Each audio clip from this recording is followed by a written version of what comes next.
So yesterday was the 90th anniversary of the Holodomor. Yesterday I talked about in my three big stories about this for very briefly. If you don't know what the Holodomor was, the Soviets, Stalin, collectivized the farms and then punished the Ukrainians by collectivizing the food, taking it from Ukraine, then blocking the Ukrainians from getting out of certain areas on their land so that they would starve without food. It was all intentional, and more than 3 million Ukrainians died just by starving to death because they couldn't go anywhere, where they took that food and moved it to Russia.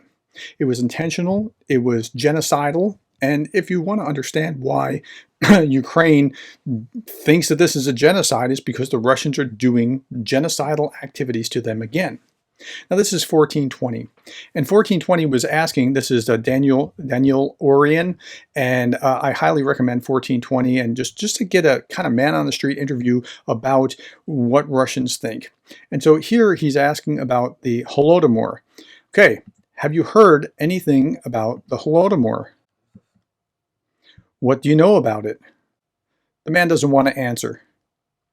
Are you provoking me or what? No, it's just a survey. Survey? You ask me provocative questions. Well, wait a minute. Why would that be a provocative question? Unless you're guilty about it, unless you feel like, oh, I better not answer that, or, you know, there's the only reason that that's a provocative question is because you're in Russia, where if you speak against the state, you're going to have a problem. He says, I want to hear your opinion. Who are you? Who do you represent? I heard of it. I think there were 2 Holodomors. One of them affected eastern Ukraine. It hit in the Dnieper region. 1 million people died in a bad harvest year. Well, he's closer. It was actually a few million, and it wasn't just a bad harvest year. They took the grain. It wasn't just like bad farming. The authorities have not given any indulgence, no support whatsoever. That's why a lot of people died. Wrong. It wasn't that the authorities didn't do something. They actively did something to cause this. Yes, that's exactly what happened.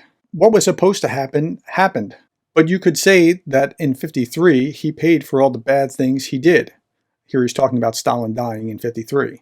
The times were such then, these were necessary measures, full stop, necessary measures to have genocidal actions that were going to kill by starvation 3+ million Ukrainians. And they're talking, this is Russians on the street being interviewed.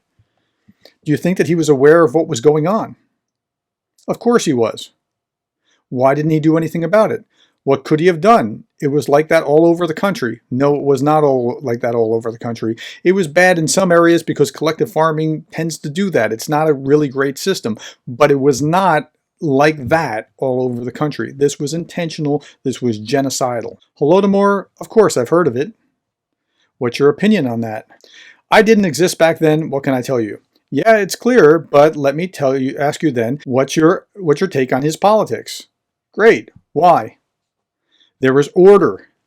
How do you describe the order? Discipline. People were working. Social guarantees were observed. Well, of course, if you're Ukrainian and you're starving to death, it's not exactly discipline and order, it's genocide, and that's the difference.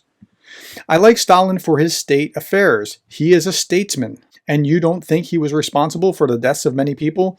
Well, there were mistakes. Okay, so Stalin's image has been rehabilitated to the point that they're taking down monuments to the victims of Stalin, and of the 110 or so monuments to Stalin that exist in the Soviet Union, 90 of them have gone up since Putin has been in power. They're reworking his image in order to market him better and like this was a great time. It was not a great time. But do you think of his accomplishments cancel out his mistakes? Yes, he has great accomplishments. Holodomor? I can tell you this is nonsense. The Holodomor was in Russia. Although they say about Ukraine, the Holodomor was in all of Russia. Okay, that's just bad history, so that's not true. It happened in Ukraine. There might have been some starving in other places in Russia, again, because of collectivist farming methods that don't really work, but the Holodomor as a method of taking all Ukrainian grain and moving it to Russia, that's different. It's all nonsense. The Ukrainians are inflaming the situation. No, they're not inflaming the situation. This was reality. Are they? Of course they are. Definitely. Do you think this is the kind of situation that unlimited power leads to? That's such a great question. Lord Acton said that power corrupts and power corrupts absolutely. And he was talking about it. He even said, even where there's influence and not authority, that happens, right? But when you add authority to it, it definitely corrupts. Okay, let's keep going. What kind of situation? Mass repressions, Holodomor, whoever it was, Stalin, Lenin, Trotsky, if the power is in the hands of one man, it's inevitable. Well, he gets a gold star for that. That's exactly right. This is why authoritarian regimes are almost always bad regimes. No matter who, it's inevitable. On the other hand, the times were different back then. If you or I were in the shoes of the rulers, it would probably only get worse. That sounds like justifying. I would point out that Stalin's policies were not unsuccessful. He's saying that they were successful. Stalin was not only noted for winning the war, in addition to repression, there were some good movements. Okay, so Stalin didn't exactly win the war by himself, but he's painted as that, and he lost 20 some odd million or more Soviets, some Russian, some other parts of Soviet in that process, where Germany only lost a fraction of that. So it was not like he was this master strategist, and he was propped up by American equipment. So, okay. For example, the Constitution of 37 is recognized as one of the most important democratic of that time. Not exactly. That's kind of a misunderstanding. You have to take into account that at that time, many places were authoritarian states with tyrants in power. Nevertheless, the communist Third Constitution, aka the 37 Constitution, aka Stalin's, this constitution was quite democratic and enshrined many social rights, but it didn't answer anything about the Holodomor. The Holodomor was actually a genocide, and he's not willing to say that. He said it was not unsuccessful. That's saying it was successful. It's believed that, allegedly, the conditions of the famine were artificially created in the early 30s, both in the territories of Russia and Ukraine. Why would you say allegedly? I don't agree that it was artificially created. There were indeed hardships back then. There were problems with food, but there was no artificially created famine. Full stop. Okay, there may have been bad collectivist farming that happened in other places, but the Holodomor was taking all the food from Ukraine and shipping it away so that the Ukrainians had nothing else to eat, and then they starved. Millions of them starved. It wasn't allowed to call the Holodomor a famine. It was a food shortage. With all the merits of Stalin, was it necessary to bear responsibility for the Holodomor and repressions, even though he's the head of state? Fine, let me explain. Back then, there was a newspaper called Pravda, which means truth. Have you read it? No. There was an interesting page in this newspaper. If I were the boss. Stupidest page I've ever seen. How can you put their shoes if you have no information? Translated, the truth, it was the official newspaper of the Communist Party of the USSR. Another interesting point, in early 33, it was forbidden to leave the regions of the Holodomor. On Stalin's initiative, journalists were banned from entering there. How right is it to completely shut it off from the world in these situations? We are now open to the world. There are some good Western trends, some bad trends. But man, it'd be beneficial for us to close ourselves from the world for a couple of years. The point is that the people probably shouldn't have left and entered Ukraine back then. If there were no restrictions, people would tell everyone about this problem and feel bad. While I'm not in favor of repression and restrictions, sometimes people need to be restricted from something. Yeah, but not restricted from their own food that the government stole from them and then caused them to starve. Like, this is... People would spread the word about the problem and panic, or civil war would break out. So Stalin did the right thing?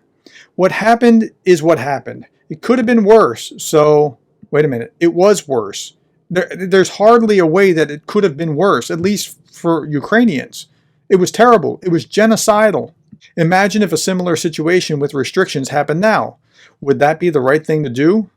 If we're talking about the war, I support it. Well, let's talk about it then. I'm in favor of the special operation. I support it. I support our guys. Truth be told, the truth is a scary force. The truth must always prevail. Unfortunately, states tried to hide the truth if it goes against their interest. 100%. Finally, we have a voice of wisdom here, and it's hard to imagine that these other people actually have that perspective, but they really, really do. Now, if you want to watch a movie about the Holodomor so that you can understand a little bit more about it, I'd recommend Mr. Jones. Mr. Jones was about a journalist from Great Britain who went over to Russia and got into Ukraine and saw what was going on the ground and tried to raise the alarm, and nothing happened. I also understand that Anna from Ukraine is going to be, by the way, she just passed 100,000 subscribers. Good on you, Anna.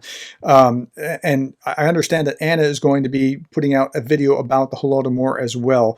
But you need to understand what has happened there so that you can understand the mindset of Ukrainians here. Yesterday, Anna was in a live stream where she was talking about, every generation of Ukrainians have had some hardship or another.